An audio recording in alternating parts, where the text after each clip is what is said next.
140편 1절 2절. 시편 40편 1절 2절. 구약성경 831페이지입니다.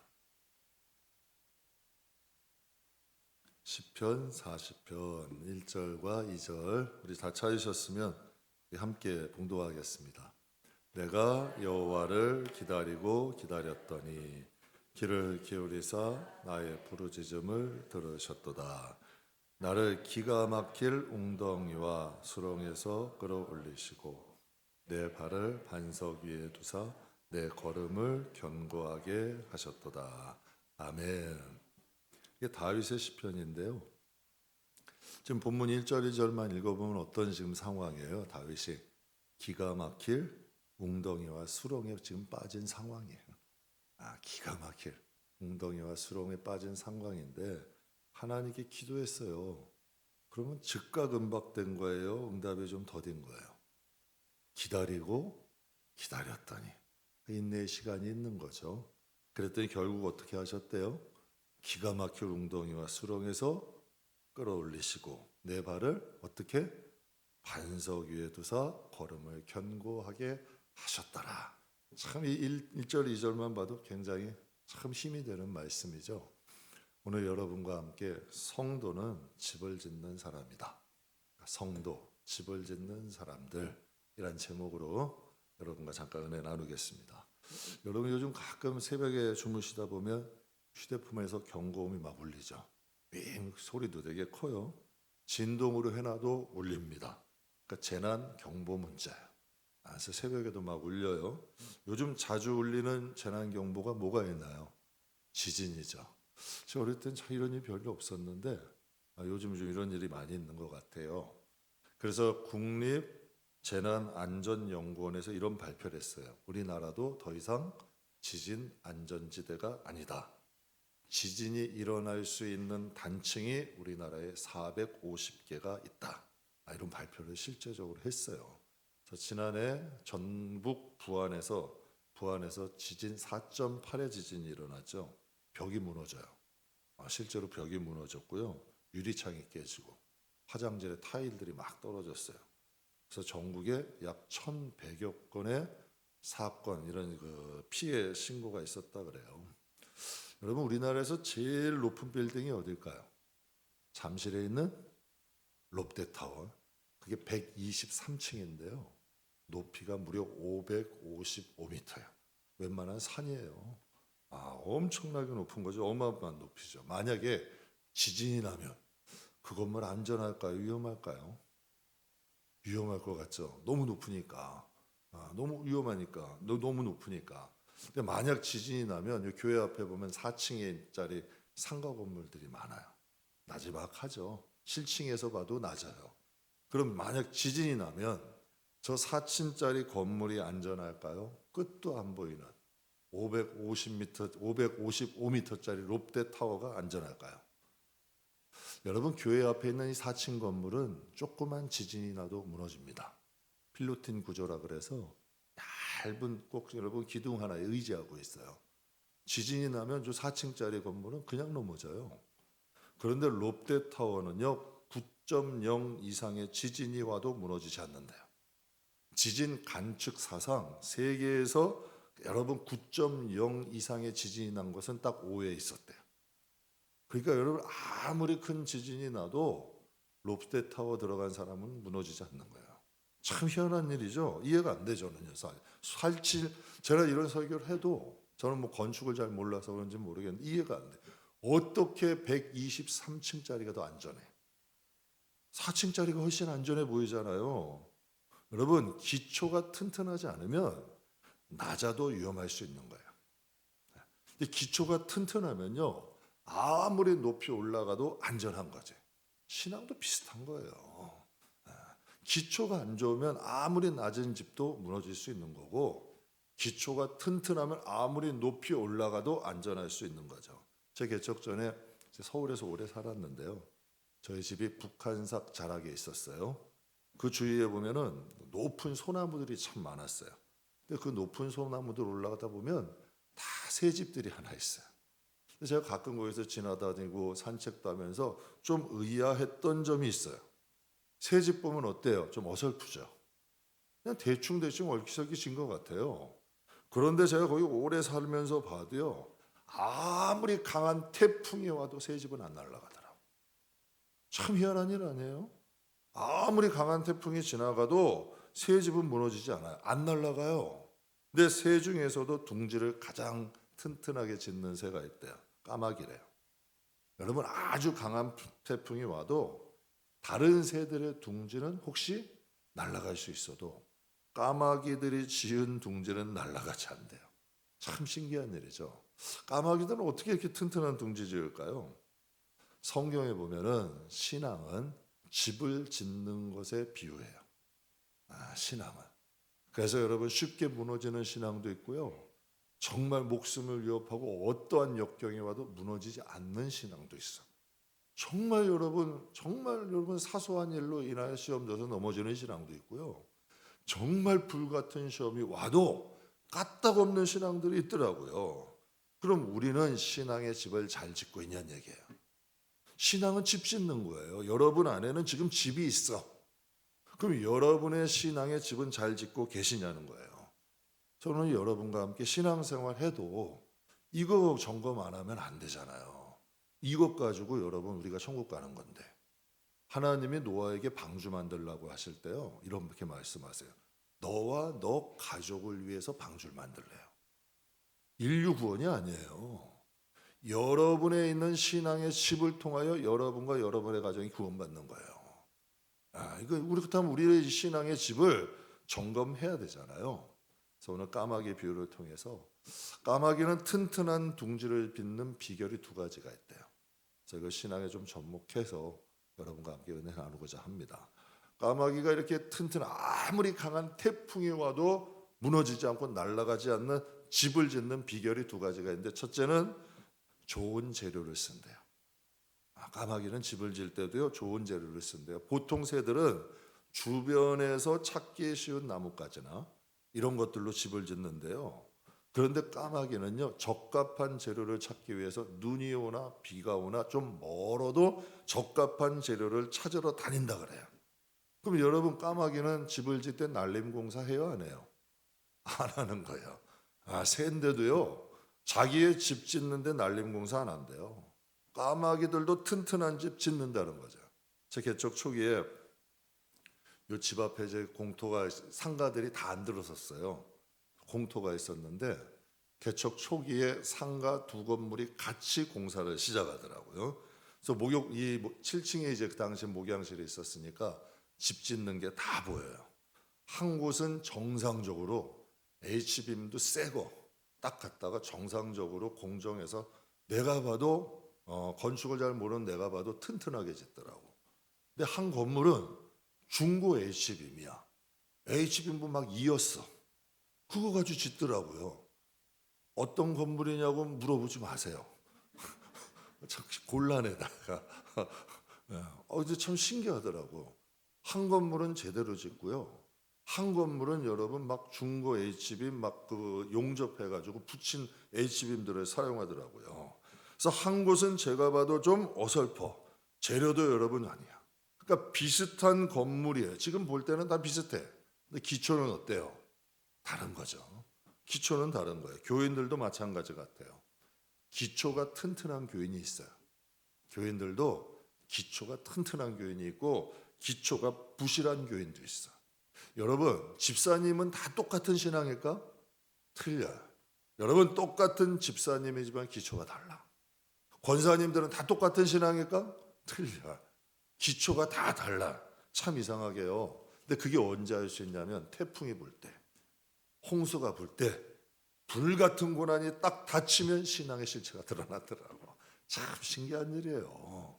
정말 고난이 닥치면 여러분 태풍이 오고요, 홍수가 오고 불 같은 고난이 딱 닥치면 여러분 그 신앙의 실체가 그대로 들어가는 거예요. 그래서 예수님이 이런 말씀하세요. 모래 위에다 짓지 마라. 신앙의 집은 모래 위에 짓지 말래요. 그리고 나무나 집이나 여러분 풀로 짓지 말래. 신앙의 집은 반석 위에 지어라.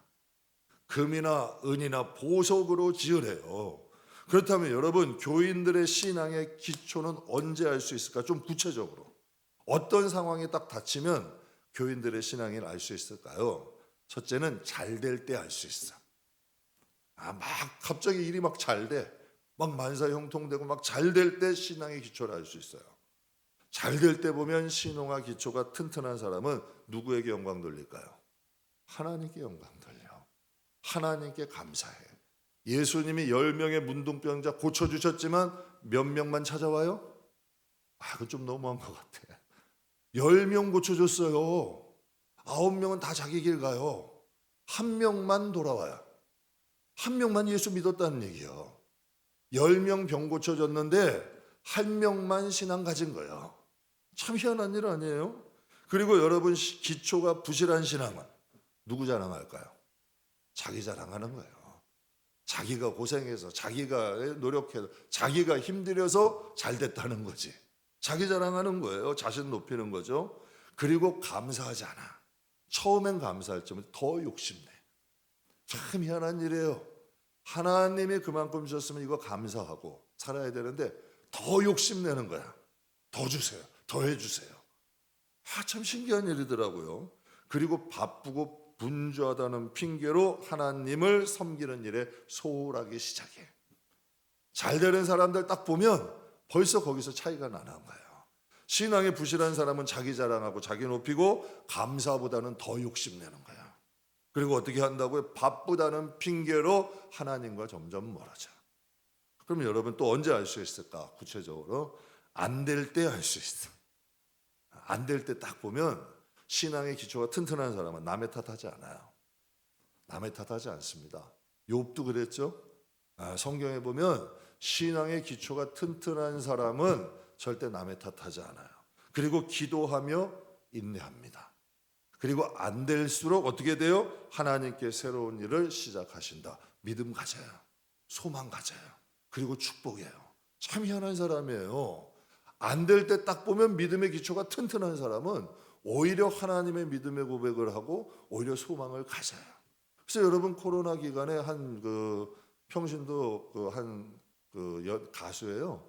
신앙이 좋은 집사님인데 저 베이직 교회 다니시는 분이에요. 그분이 나와가지고 그런 얘기를 하더라고요. 코로나를 통하여서 우리의 신앙의 모습을 발견했대. 그래서 알곡들이 남는데. 근데 이제 참 여러분, 그 특이한 고백이잖아요. 그러면 여러분, 안 될 때 신앙의 기초가 부실한 사람은 어떻게 할까요? 이유를 누구에게 찾아요? 다른 사람에서 찾아요. 사람에게 찾고 환경에서 찾기 시작하고요. 걱정과 염려와 원망과 불평을 어떻게 스스로 무너져가는 거예요. 여러분, 미물인 까마귀도 자신의 둥지를 지을 때 튼튼하게 짓습니다. 어떤 둥지로? 비가 오나 눈이 오나 좀 멀어도 정말 좋은 재료 찾아서 붙는 거예요. 여러분, 신앙이라는 건 영원한 미래 결정합니다. 정말 인간은 죽지 않아요. 죽음이 시작이에요. 꼭 믿으시길 바라요.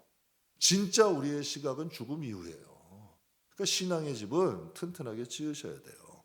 그리고 하나님의 말씀은 약속의 예언이라 그래요. 구약 신약 약속이에요. 약속. 그러니까 하나님의 말씀에 대한 믿음과 소망이 있으면 반드시 하나님이 우리를 복되게 하셔. 그 기한의 차이는 있을 수 있지만 하나님의 약속을 꽉 붙잡으면 하나님이 금생과 내세의 약속이 있다고 하셨어요. 이게 하나님 말씀하신 거 아니에요. 그래서 신앙의 집은 어떻게 해야 돼요? 튼튼하게 지어야 돼요. 그래서 저는 저와 여러분이 신앙의 집을 좀 튼튼하고 안전하게 지으실 수 있기를 주님의 이름으로 축복합니다. 그럼 까마귀가 튼튼한 둥지를 지을 수 있는 이유 두 번째는 뭘까요? 두 번째는 남의 것을 탐내지 않는다. 참 희한하죠. 미물인데도 까마귀가 제일 좋은 재료를 찾는 방법은 뭘까요? 다른 까마귀 둥지에서 가져오면 되잖아. 그렇잖아요. 다른 까마귀 둥지에서 가지고 오면 쉽잖아요. 그런데 이 까마귀도요, 다른 까마귀의 둥지를 위험하게 하면 자신의 둥지도 위험할 수 있다는 것을 안다 그래. 그래서 절대 다른 까마귀의 둥지를 건드리지 않는데, 내가 다른 까마귀의 둥지를 건드리면 다른 까마귀도 내 둥지 건드릴 수 있는 거 아니야. 그러니까 여러분 이 미물인데도 새인데도 여러분 그런 저 정도를 생각한다는 거죠. 여러분 교회 안에 가만히 한번 보세요. 남 잘 되는 거 보지 못하는 교인이 있어요, 없어요? 없어요. 야, 여러분 남 잘 되는 거 여러분 보지 못하는 교인들이 있어요, 없어요? 크게 좀 얘기해 보세요. 있어요, 없어요? 있어요. 참 교회인데, 교회는 다 잘 되면 좋아해야 되잖아. 이상하게 여러분 교회에도 은근히 끄집어내려. 은근히 참 희한한 일이야. 남 잘 되는 꼴을 못 봐.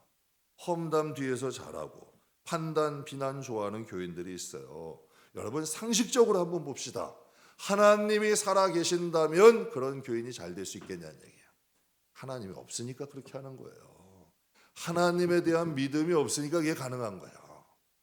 여러분 정말 하나님이 살아계신 걸 믿는다면 남의 말 함부로 못합니다. 남의 말 함부로 못하는 거예요. 여러분 그런 사람들은 길게 보면 영육간에 절대 좋지 못해.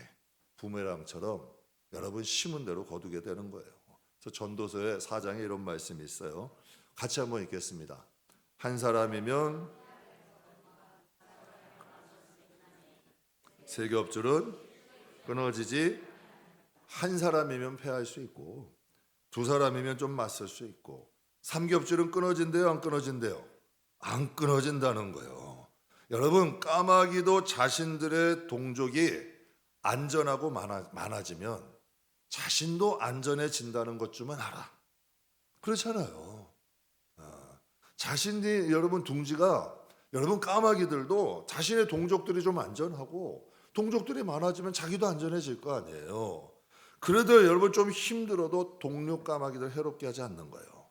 동료들이 안전해야 나도 안전하다. 본능적으로 그 정도 나는 거지. 그러니까 서로가 서로를 지켜주는 거예요. 여러분 한번 보세요. 서로 험담하고 서로 비난하고 판단하는 교회와 교인은 잘 될 수 있겠어요? 같이 망하는 거예요. 서로 험담하고 비난하고 판단하는 교인들은 함께 망하는 길로 가고요. 서로 지켜주고 중보기도 하는 교회와 교인은 어때요? 함께 부흥하는 거예요. 함께 부흥하는 거예요. 여러분 교회만 부흥해야 돼요? 나만 부흥해야 돼요? 이건 건강한 부흥이 아니에요. 진짜 부흥은 뭐냐면 교인과 교인의 가정과 기업도 우리 함께 부흥해야지. 그렇잖아요. 함께 부흥이라는 건 살아나는 거 아니에요. 교인들도 살아나고 교인의 가정들도 살아나고 기업들도 살아나고 함께 살아나는 게 건강한 교회잖아요. 사랑하는 성도 여러분, 우리도 까마귀처럼 좀 태풍이 와도 무너지지 않는 좀 튼튼한 안전한 믿음의 둥지를 만드시길 주님의 이름으로 축복합니다. 오늘 본문은 참 제가 개인적으로 좋아하는 본문인데요. 우리가 생각할 때 다윗은 좀 특별하잖아요. 다윗은 좀 특별하잖아요. 그가 하나님께 딱 기도하면 즉각 응답 있고 하나님이 그가 가면 다 만사 형통하게 해주신 것으로 생각이 돼요. 우리는 다윗은 특별하니까. 그런데 오늘 본문 말씀 1절 한번 볼게요. 내가 여호와를 어떻게 했대요? 기다리고 기다렸더니 귀를 기울이사 나의 부르짖음을. 지금 여러분 다윗이 어떤 상황이에요? 기가 막힐 정도로 이런 운동에 있어요. 수렁 속에 지금 빠진 상황이야. 그런데 다윗이 하나님께 어떻게 했대요? 여호와를 기다리고 기다렸더니 하나님께서 귀를 기울이사 나의 부르짖음을 어떻게 하셨대요? 들으셨대. 다윗도 하나님을 기다리고 인내하면서 부르짖은 거예요. 여러분 기다리고 기다렸다는 건 인내의 시간이야. 여러분 신학자들이 이런 말을 해요. 인내라는 것은 하나님의 소망을 이루는 실제적 방법이다. 전 이거 100% 동의해요. 하나님의 소망, 하나님의 약속을 이루기를 원한다면 여러분 안에 인내가 완성돼야 돼요. 자족할 수 있는 마음 가지셔야 돼요. 그래야 여러분 마귀들이 방해 못하고 하나님의 약속의 장소까지 무사히 갈 수 있어요. 다윗이 하나님께 부르짖고 기다리고 기다렸더니 하나님이 어떻게 하셨대요? 귀를 기울이고 계시는 거예요. 여러분 생각해 보세요. 지금 기가 막힐 운동에 있어. 수렁에 하나님 도와주세요. 근데 왜 바로 안 도와주실까? 여러분 그 수렁 속에서 믿음 자라는 거예요. 여러분, 믿음이라는 것은 여러분 다 넉넉하고 좋은 환경에서 절대 안 자랍니다. 제가 절대 안 자라더라고. 그러나 수렁 속에 있을 때, 여러분 웅덩이 속에 쭉 하나님 도와주세요, 하나님 인도해 주세요 하고 간절히 부르짖고 그때 인내가 자라나, 믿음이 자라, 인내가 열매를 맺혀요. 그러니까 하나님이 기다리시는 거예요. 안타까고 마음 아프지만 귀 기울이시고 하나님이 기다리시는 거죠. 사랑하는 성도 여러분, 누가 다윗처럼 부르짖고 기다리고 인내할까요? 여러분, 신앙의 기초가 튼튼한 사람이에요. 신앙의 기초가 튼튼하면 절대 하나님 안 떠납니다. 신앙의 기초가 튼튼하면 여러분, 하나님에 대한 소망, 하나님에 대한 약속 절대 놓치지 않습니다.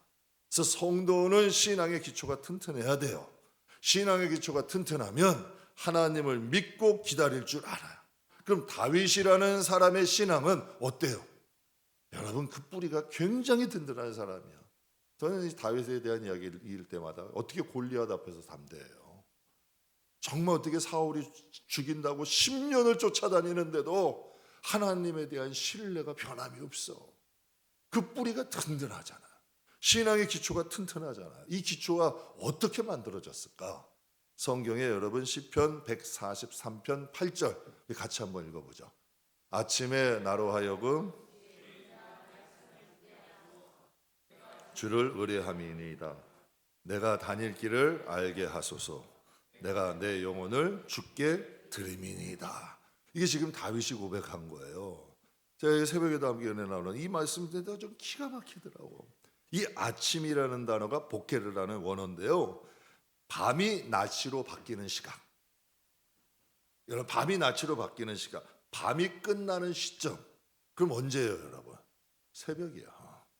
다윗이라는 사람은 새벽마다 일어나서 뭐 하는 거예요?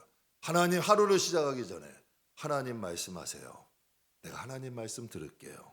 그리고 오늘도 하루도 하나님 의지하며 살게요. 다윗이 하루를 어떻게 시작한 거예요? 하나님, 오늘 하루 내가 다닐 길을 알게 해주세요. 오늘 하루도 내 영혼을 하나님께 드리겠습니다. 기가 막힌 사람이잖아요. 여러분, 이 말씀 자체 기가 막히지 않아요? 그러니까 다윗은 새벽마다 일어나면, 그때 뭐 새벽 예배가 있었겠어요? 뭐가 있었겠어? 그러나 여러분, 일어나면 하루의 시작이면 하나님 말씀 듣는 거예요. 그리고 하나님 앞에 자기의 길을 인도해 달라고 기도하는 거예요. 그러니 여러분, 이 뿌리가 어떻게 견고하지 않을 수가 있겠어요? 그러니 여러분, 기가 막힐 수렁과 웅덩이에 빠졌는데 어떻게 그가 불평하고 불만하고 하나님을 원망하고 믿음에서 떠날 수가 있겠어?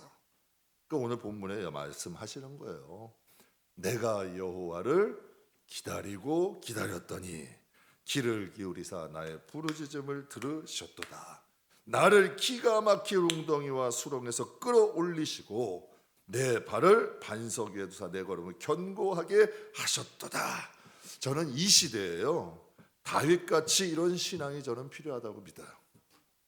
이 시대 우리들에게는 정말 다윗처럼 기다리고 기다릴 수 있는 신앙의 집이 좀 견고한 신앙이 여러분 필요한 시대예요. 저와 여러분도 신앙의 집을 짓는다면 다윗처럼 이런 견고한 집을 지으시길 주의 이름으로 축복합니다. 여러분, 성도가 믿음의 집을 짓는 도구는 뭘까요? 신앙의 집을 짓잖아요. 그럼 성도는 무엇으로 집을 지을까요? 하나님의 말씀으로 짓는 거예요. 연조가 여러분 신앙의 집을 짓는 도구 아닙니다. 직분이 여러분 도구 아닙니다. 여러분, 신앙의 집을 짓는 도구는 하나님 말씀이에요. 왜 하나님 말씀이냐? 누가복음 16장에 예수님이 직접 이렇게 말씀하세요. 그러나 율법의 한 획도 떨어진대요, 안 떨어진대요? 안 떨어진대. 하나님의 말씀은 한 획도 안 떨어진대요. 천지가 없어지는 것이 쉽대. 하나님의 말씀 한 획이라도 안 이루어지는 것보다 이 세상이 없어지는 것이 쉽다는 거야. 하나님의 말씀이 우리 안에서 살았고 운동력 있게만 역사된다면 여러분, 우리의 신앙은 견고해져요. 정말 세대가 아무리 어려워도 하나님 뜻대로 살 수 힘이 있죠. 신앙이라는 것은 상식에 기반을 둬야 돼요. 나만 특별하다, 뭐 특별하게 이런 게 아니야. 신앙은 항상 상식에 기반을 둬야 돼요. 여러분, 성경의 말씀은 하나님이랬잖아. 믿으십니까? 성경은 말씀이 하나님이래요.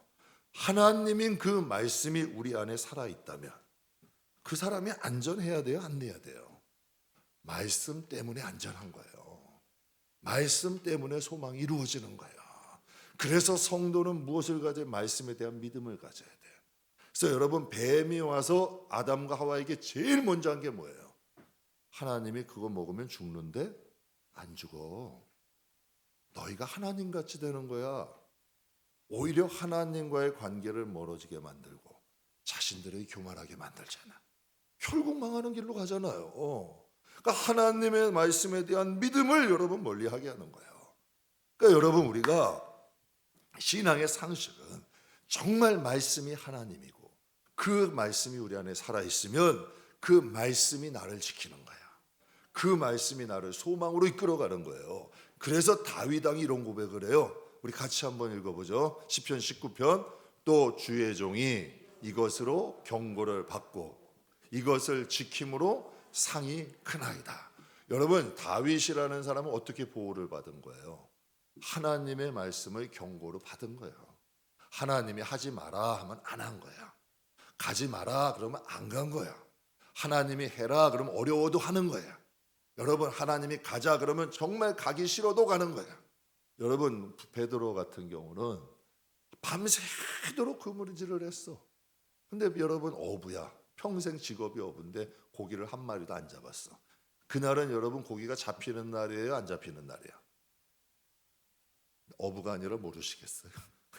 그렇게 주로 이렇게 반응을 하시면 여러분, 그날은 고기가 잡히는 날이야, 안 잡히는 날이야?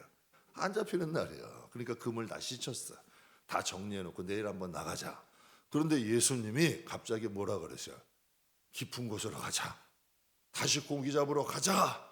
그때 여러분, 베드로가 어떻게, 우리라면 어떻게 할까? 하나님, 예수님은 목수라서 잘 모르시는데 제가 어부입니다. 오늘은 고기가 안 잡혀요. 그러니까 예수님, 말씀은 알겠는데 고기 잡는 건 제가 한 수입니다. 그러니까 내일 가시죠. 뭐 이렇게 말씀 안 드렸을까? 그럴 수 있잖아요. 그런데 베드로가 뭐라고 얘기를 해요? 내가 밤새도록 고기를 잡았지만 잡은 것이 없지만 무엇을 의지해서 나간대? 예수님의 말씀 의지하고 나간다는 거예요. 그래서 나갔을 때에 본인이 잡는, 평상시 잡았던 양의 고기를 잡아요? 아니면 자기가 여러분 전혀 경험하지 못한 양의 고기를 잡아? 여러분, 고기를 잡으면 되게 어떻게 해야 돼요? 기뻐해야 되잖아. 그런데 여러분, 베드로가 기뻐해요? 예수님 앞에요, 벌썩 무릎 꿇더니 회개해요. 예수님, 저는 죄인입니다. 왜? 이건 인간이 잡을 수 있는 게 아니야. 하나님 앞에 정말 제가 죄인입니다. 이런 경험을 하는 거예요. 하나님 말씀이 살아있으면 하나님 그 말씀이 나를 인도하고 그 말씀이 복의 길로 가게 하는 거죠. 집을 짓는 도구는 말씀이에요. 그렇다면 집은 누가 지을까? 내가 지어요? 성령이 짓는 거예요. 그래서 말씀과 성령은 함께 있는 거예요. 그래서 고린도전서 6장에 이런 말씀이 있죠. 너희 몸은 너희가 하나님께로부터 받은 바 너희 가운데 계신 성령의 전인 줄 알지 못하느냐. 너희는 너희 자신의 것이래요, 아니래? 아니라는 거예요. 하나님은 삼위일체신이죠. 성부 하나님은 계획을 하세요. 성자 하나님은 실행을 하세요. 성령 하나님은 하나님이 계획하시고 예수님이 대속하시고 예수님이 상속하신 걸 우리한테 적용하시는 거예요. 하나님의 계획을 적용하시고 예수님의 대속을 적용하시고 우리는 예수님 같은 상속자래잖아. 예수님의 대속, 예수님의 상속을 우리에게 적용하시는 분이 성령이야. 그러니까 신앙생활의 주체는 여러분이 아니라 누구다? 성령이야. 우리가 어떻게 여러분 우리의 집을 지어요? 그건 말도 안 되는 거죠. 그러니까 하나님 말씀을 가지고 성령이 우리 안에서 말씀으로 이끄시는 거예요. 이 마음에 막 미움이 올라와도 미워하지 마라. 이 마음에 분노가 올라와도 조금 참아라. 하나님 이거 왜 안 돼요? 힘들어요? 어려워요? 아니야, 하나님은 하실 거야. 이거 다 누가 하는 거예요? 성령이 하신다니까요. 다윗의 마음속에, 인간의 본능 속에 기다리고 기다렸는데 하나님 왜 응답하지 않아? 나는 지금 이 수렁에 있어요, 웅덩이에서 힘들어요, 어려워요, 괴로워요. 하나님 정말 계세요? 이게 인간의 본능이야. 그런데 여러분, 이 다윗 안에 있는 성령은 뭐라 그러셔요?